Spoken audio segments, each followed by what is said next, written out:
First reached out to you about the interview, what was going through your head?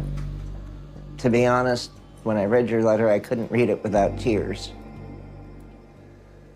And it took me about 10 times to read the letter to be able to control that flood of emotion. The fact that your letter triggered such huge emotions tells me there's a part of me that's still unhealed.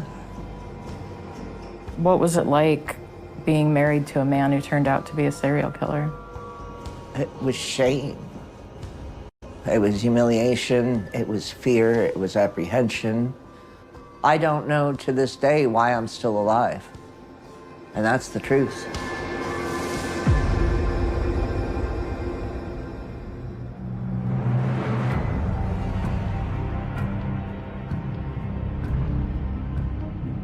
After I left Mike, he called late at night, and I said, "What do you want?"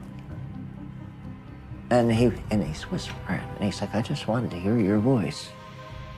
And I discovered later on that he had called me from the victim's home on the night that they were murdered. I often think, was it me he was killing each time he brutally killed these people in his mind?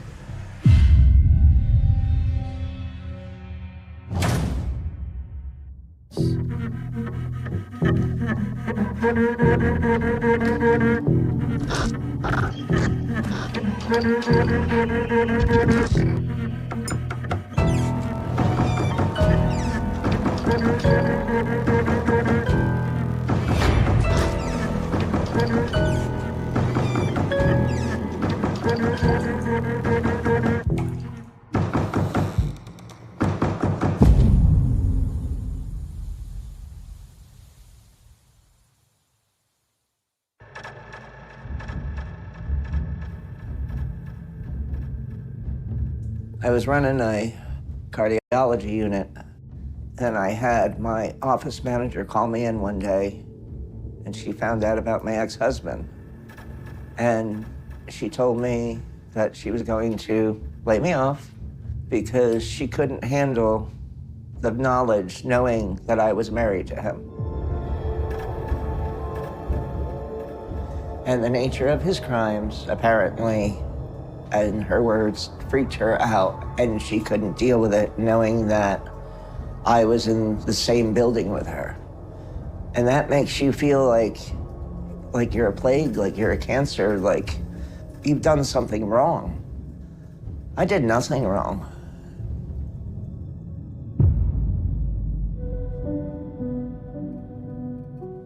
I remember going home and thinking, what am I gonna do? You know, I have bills, I have children, I have responsibilities. There was a point in time in my life where I had nobody, where I felt very hopeless that nothing was gonna change. I'd always had the stigma of being the serial killer's ex-wife.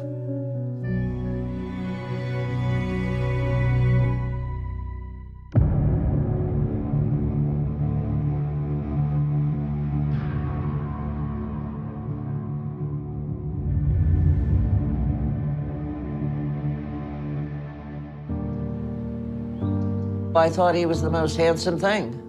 Dark hair, he was very muscular, and at first he was a charmer. He would buy me flowers, and he would buy me chocolates. Told me everything that a young girl wants to hear. He told me he loved me. I never had anybody, including my parents, ever say, "I love you." My family was very strict, overbearing on religion. There was a lot of abuse. So he was the first person that made me feel special. I thought he was the love of my life. And we also connected through a bond of abuse.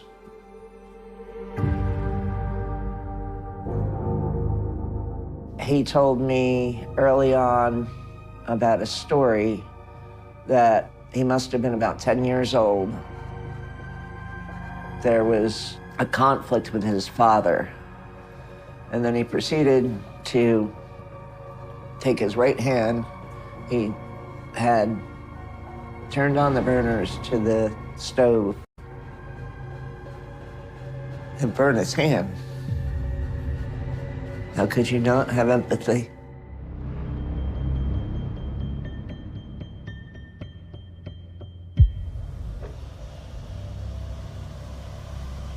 He started becoming very jealous and controlling. Like even going to school, you know, like, who did you talk to? You know, like, what do you mean, who did I talk to?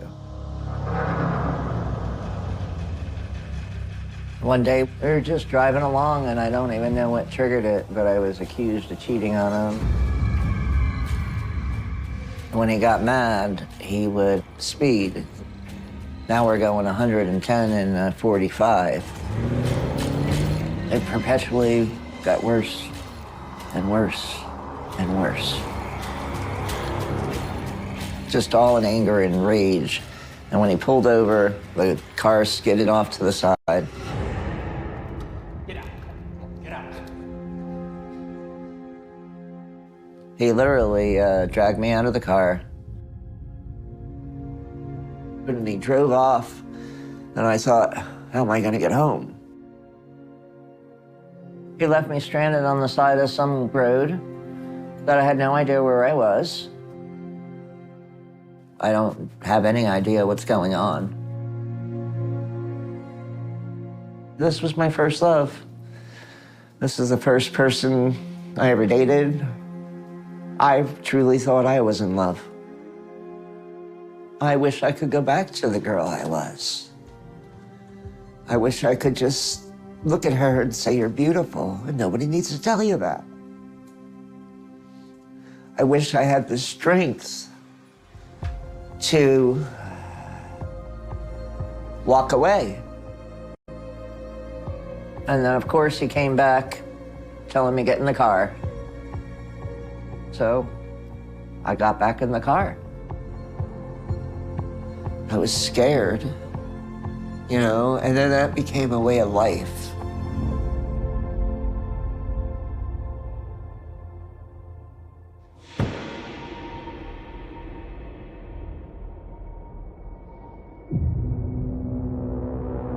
He would lose his temper. He would grab the back of my hair or grab my neck and shove me into the wall. He had a temper that would flare at a blink of an eye, you know, and no rhyme or reason, you know, nothing that you could do to prevent it. And I think I had so much trauma as a child, I just kind of accepted it. Even though my relationship with Mike wasn't the best, it was the best I ever knew.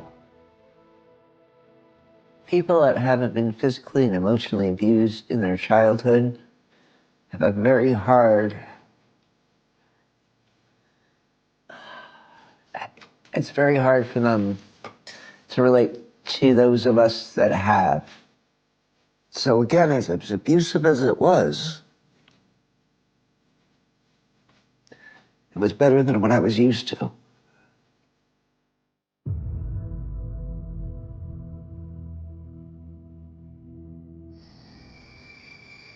A friend of ours invited us to a Halloween party. And we went, and we were all dressed up and having a great time. And obviously I'm talking to people and I'm in the moment. And I had noticed that Mike was gone. And then I started asking people, hey, have you seen Mike? And nobody did. And he was gone a good hour. When I finally did find him, I think all I said was, hey, I've been looking for you. You know, and all of a sudden, the mood with him changed. And there was this refrigerator that was there, and he started punching it. And like all this rage out of nowhere. I mean, it was like he was fighting somebody. I mean, total, complete rage, you know, and leaving indentations in this fridge. It was horrible. And I was like, what is going on?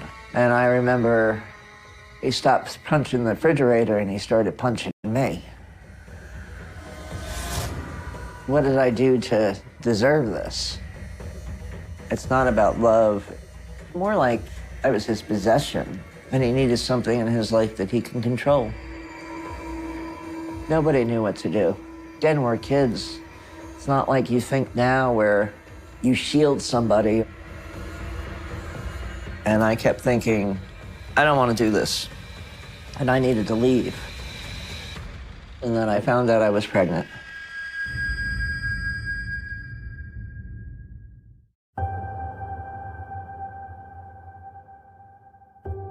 I was dating Mike for about 1.5 years when I found out I was pregnant. So I was about 17. He just kept saying, I want to marry you. And I just kept saying, no, I'm good. I might be pregnant, but I don't want to get married. I knew that this isn't the life I wanted to be in. This isn't the life I wanted for my kids. I was petrified. My parents and his parents emphasized that if I didn't get married, that God would be upset with me and I would go to hell. And I truly didn't want to offend God in any shape or form. And I didn't want to be condemned to hell for eternity. You know, who would?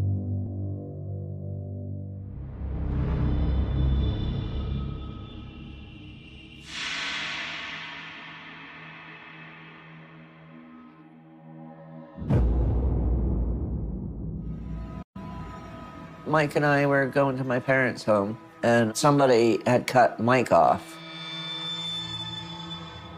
And he grabbed a hammer and went over to the guy that was driving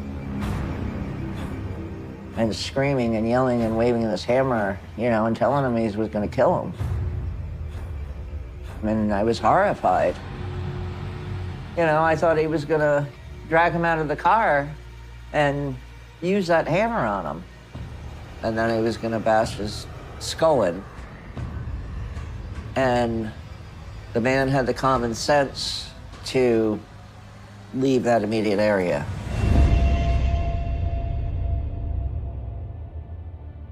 And then he just got in the car and nothing was ever said after it. He would go into these rages and then just snap out of them. He could switch it on and off like a light bulb. You know, and your adrenaline's still going, your fear's still going. Not only was I in fear for that man's life, but I was in fear for my life too, because, you know, I knew what he was capable of.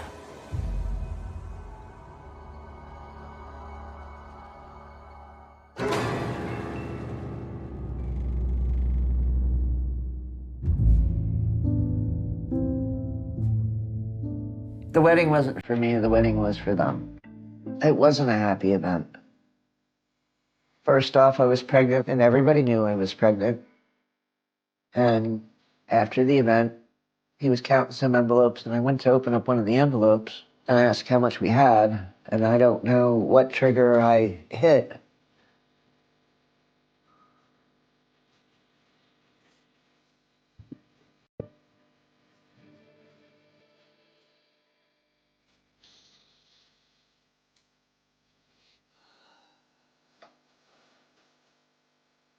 And he grabbed me by the back of the head, threw me into the closet, and started beating me, and I went into a fetal position. And all he did was start kicking my back and my spine. And all I could do was try and deflect it. So my wedding was not a beautiful thing. And I knew it wasn't going to get any better from here.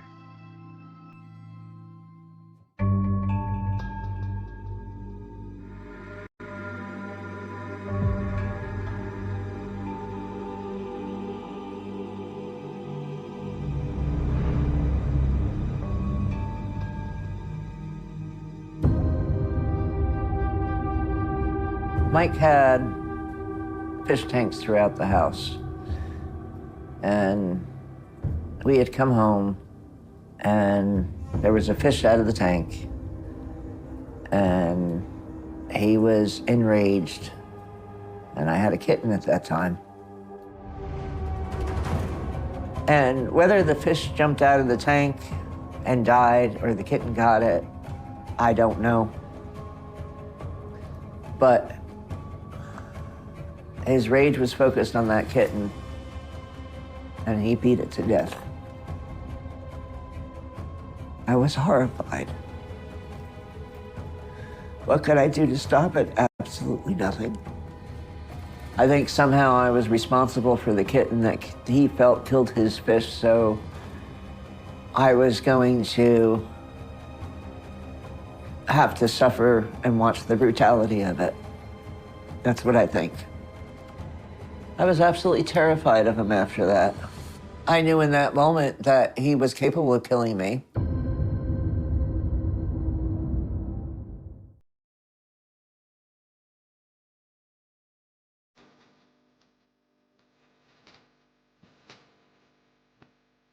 This is a picture of all the generations of the Edwin Bernard Capratz.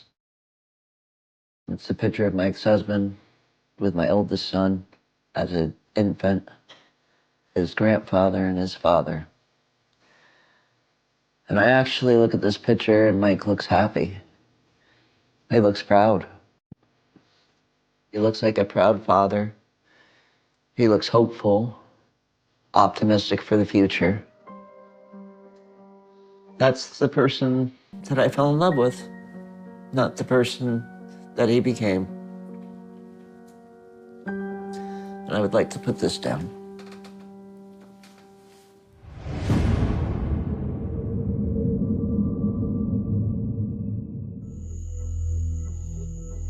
Sometimes I would wake up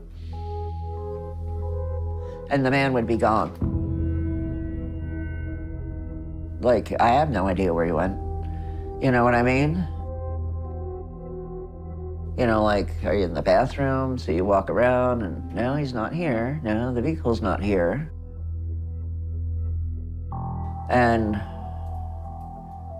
I never once asked him where he was because he wasn't one to take for questioning. You know, like, it kind of was like, I'm gonna do what I want to do when I do it. And you're just gonna have to deal with it. But I did notice a box that I never saw before, and it had all sorts of miscellaneous items, like a watch in there, foreign money, foreign coins. Where did this come from? He probably was breaking into people's homes and stealing items. That's what occurs to me.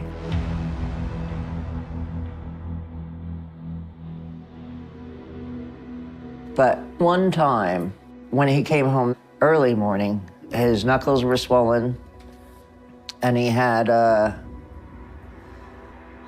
not welts, but red marks on the side of his face and on the side of his neck. And I did question him on that, and he told me, none of your business. You know, that was the finality of it.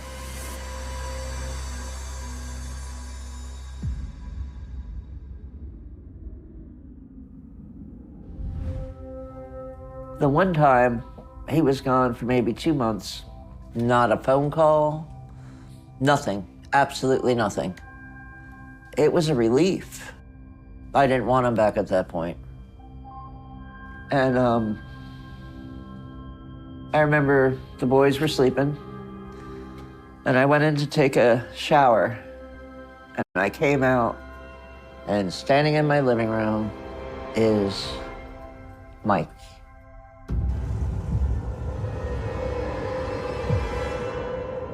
And the first thing I said are, "Where are my kids?"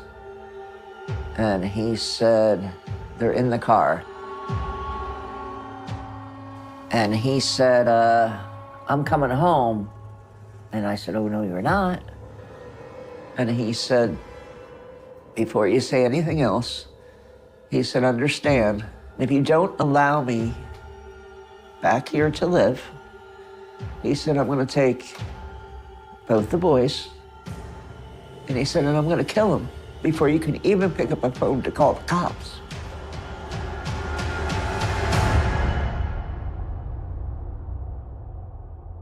So people ask, "Why did you stay?" I tried so many times to get out.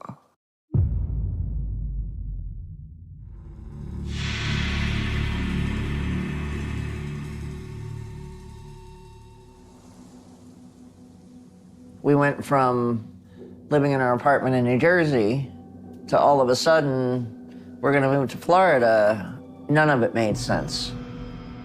Why are we going to Florida? You know what I mean? You know, was there a certain incident? I don't know the answer. It was right before Christmas. We moved in with his parents, and it wasn't good. At that time, he wasn't working and I was barely working. And at Christmas time, he went up to the attic and came down with everything my children wanted for Christmas. You know, Nintendos, I believe there was one each, video games, things that were beyond his financial capabilities. You know, like, where is this from? Don't worry about it, none of your business, was what I was told. I thought it was very odd.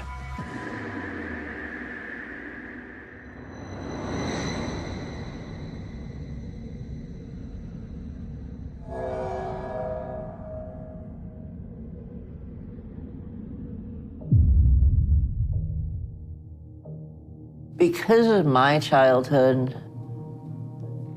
I was overly protective of my children. I did everything for my kids. I lived for my kids. I took beatings for my kids. He always used the children as a weapon. The way that he could continue giving me emotional pain was by raising his voice to them, by grabbing their arms, by shaking them. I took so many beatings by overstepping my bounds, by telling him not to touch them that way, by not to scream at them. You know, again, it was a way of life. It's amazing sometimes you don't stand up for yourself as much as you should, but you stand up for other people.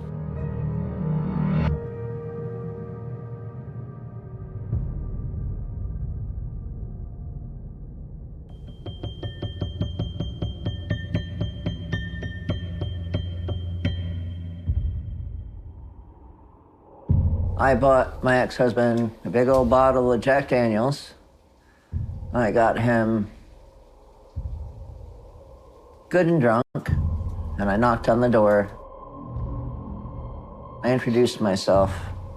I told him I need to go in there and get my kids and my cats.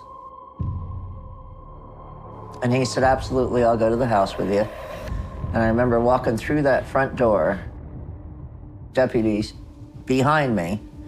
He says, "You go in there," and he says, "and I'm not leaving till you retrieve your kids, get them safely in the car."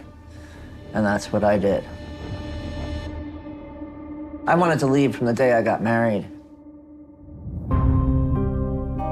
I remember being in that car and thinking that this is something I didn't want to have as a permanent part of my life, and I wanted something better. I guess a moment of clarity, a God moment, a universe moment, I don't really know. But I know that was the day. I didn't feel that sense of freedom until hours later when I realized nobody was following me.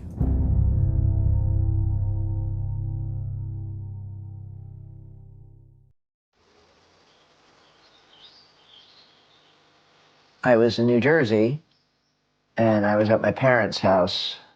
I remember thinking, I can do this. I had a job that took care of my kids.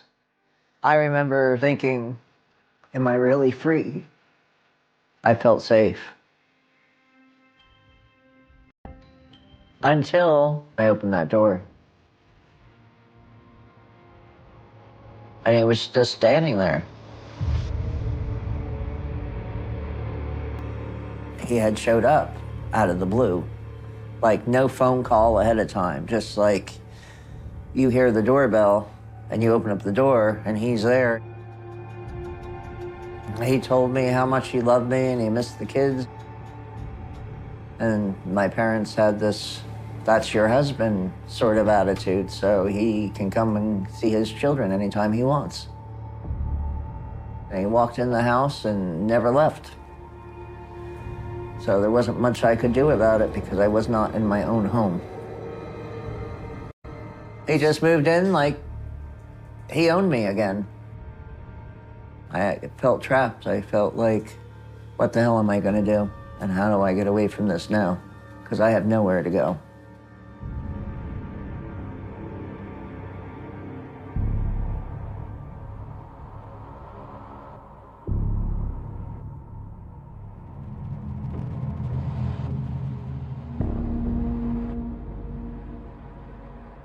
Two detectives from Florida had come to my parents' home and asked to speak to Mike. And at that time, I knew nothing. And they didn't just speak to him. At that time, they put him in a car and that was it. I had asked, you know, what's going on? And that's when I was informed that he is being extradited back to Florida and placed under arrest for murder. That the man was bludgeoned to death. And that Mike was caught using his credit cards, and that's how they traced it back to him. After the fact, I put two and two together to realize that man lost his life to get my children presents. That's horrific.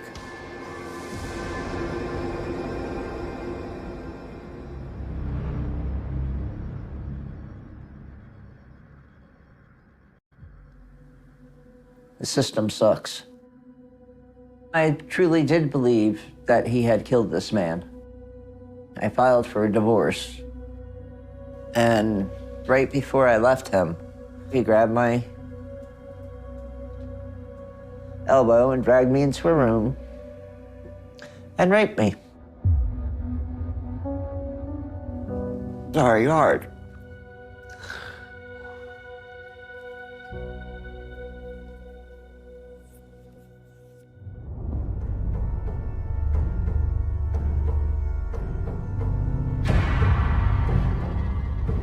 The last time that I had seen my ex-husband was when I was leaving the courthouse. Mike had come up to me and grabbed my arm. And his words to me were, I don't care about the kids. I only care about you. And that you need to come to Florida. And that's what I want, and that's what you're gonna do. And as he's talking to me, his hold on my arm is getting tighter and tighter and tighter. And all I knew is there was a snowball's chance in hell that I'd ever go back to Florida with them. I fought too hard to get out. I heard that apparently he had gotten arrested at one point in time, and he was an informant to have his freedom. He was a rat. He was a coward, a bully, and a rat. He had no idea that I knew.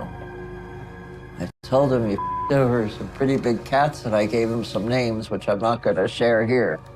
And I said, if I don't get to where I'm supposed to be at 5 o'clock, rest assured, there are 3 envelopes that are getting mailed. It felt good to make a stand and take my power back. And he didn't say a word. He just released my arm, and that's the last time I ever saw the man.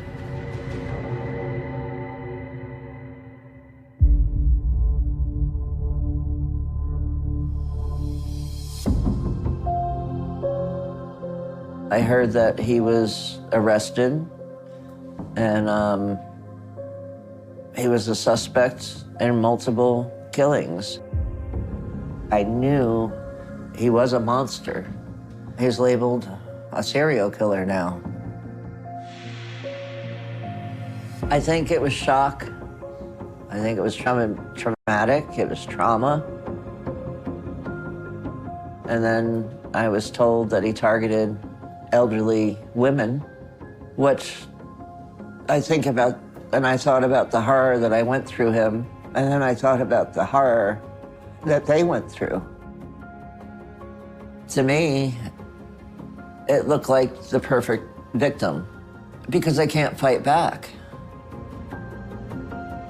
I really think it was because it made him feel powerful.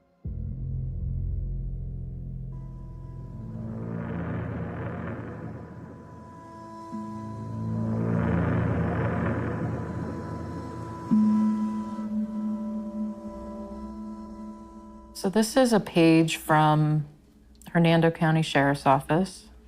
You know, they didn't put a transcript of his confession, but they described it. I hope I don't have to read this out loud. You can make me do it if you want. It's much easier because it's very emotional. In Caprat's own words, he stated, "I'm a sick individual. I broke in, found the people, did what I did. They were sexually assaulted and then they were killed." He stated he confronted the victim and struck her several times.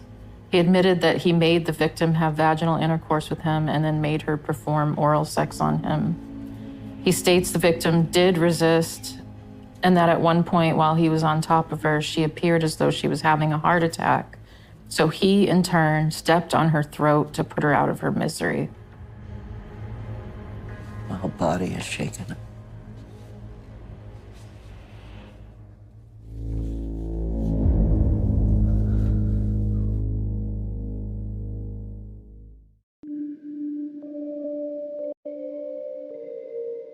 Lydia M. Rydell was 79 years old. Lydia Rydell was active in her church. Neighbors remember her as caring and helpful, someone who often looked out for others. What a beautiful soul. Some beautiful person lost their life for no reason. None of this should have ever happened. She should have died of old age in the arms of her family. William and Alice Whitney. William was brutally beaten and later died of pneumonia from his injuries. Alice, who has Alzheimer's disease, was also assaulted but survived the attack, living with the trauma for the remainder of her life. I can only imagine growing old with the person that you love and trying to save your wife. And I couldn't even imagine what they felt during it, what they felt after it. Alice Dahl, it was 87 years old. Alice Dahl was found dead in her Spring Hill home, which had been set on fire.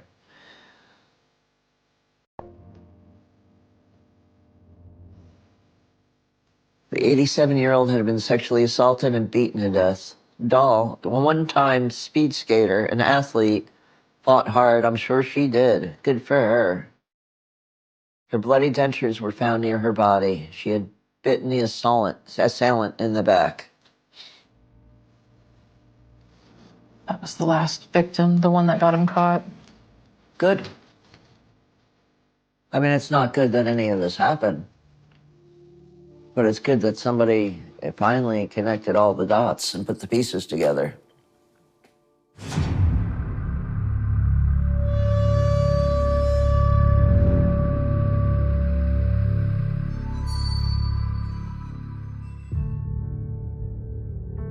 It's an atrocity. And if that wasn't horrific enough, I think the thing that hit home to me was when I had read articles that the victims, they were sexually assaulted. Essentially, it gave him a euphoria and a sense of power when he assaulted them in that manner. And that's very hard for me to talk about. I know towards the end, sex became very violent. He was violent with you during sex? Yes. It was choking. It was restraining. It was demeaning. And I still, to this day, believe that everybody that he killed, he thought he was killing me. And because he lost control. Because he couldn't control me anymore.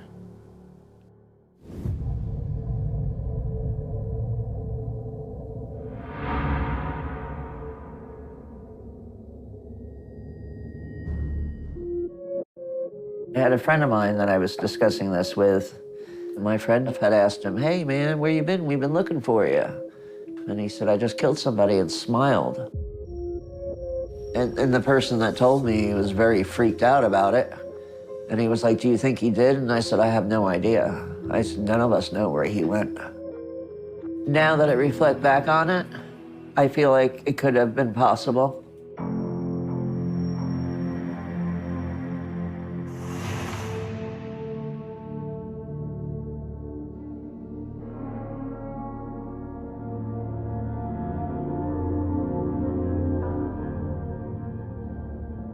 It's surreal. I don't know all the people that he killed. I honestly don't know. Where is the line that the only thing that brings you joy is extreme violence and cruelty?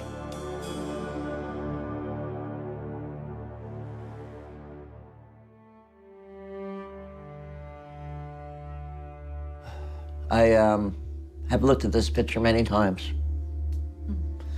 And at first, it was hard for me to meet his eyes in it. All I feel in this picture is suppressed underlying rage because he had gotten caught.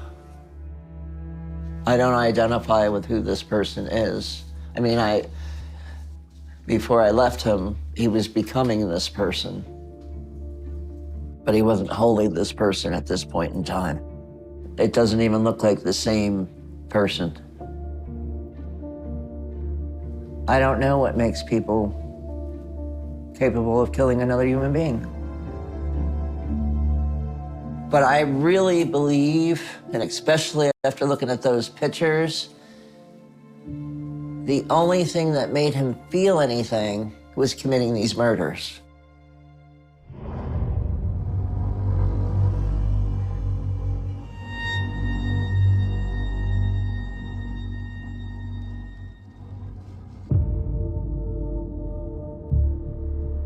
I have no remorse for him being dead. I feel like death was too easy on him. I would have rather seen him spend his life in prison and be brutally sodomized by not one, but many people. I would have liked him to be in fear for his life of every one of his days. I would have liked everything that he did to me and to these people. I would have liked to have him relive it every day. I feel like it got off too easy. I do. I think he got off easy. And that's the truth. That's how I feel.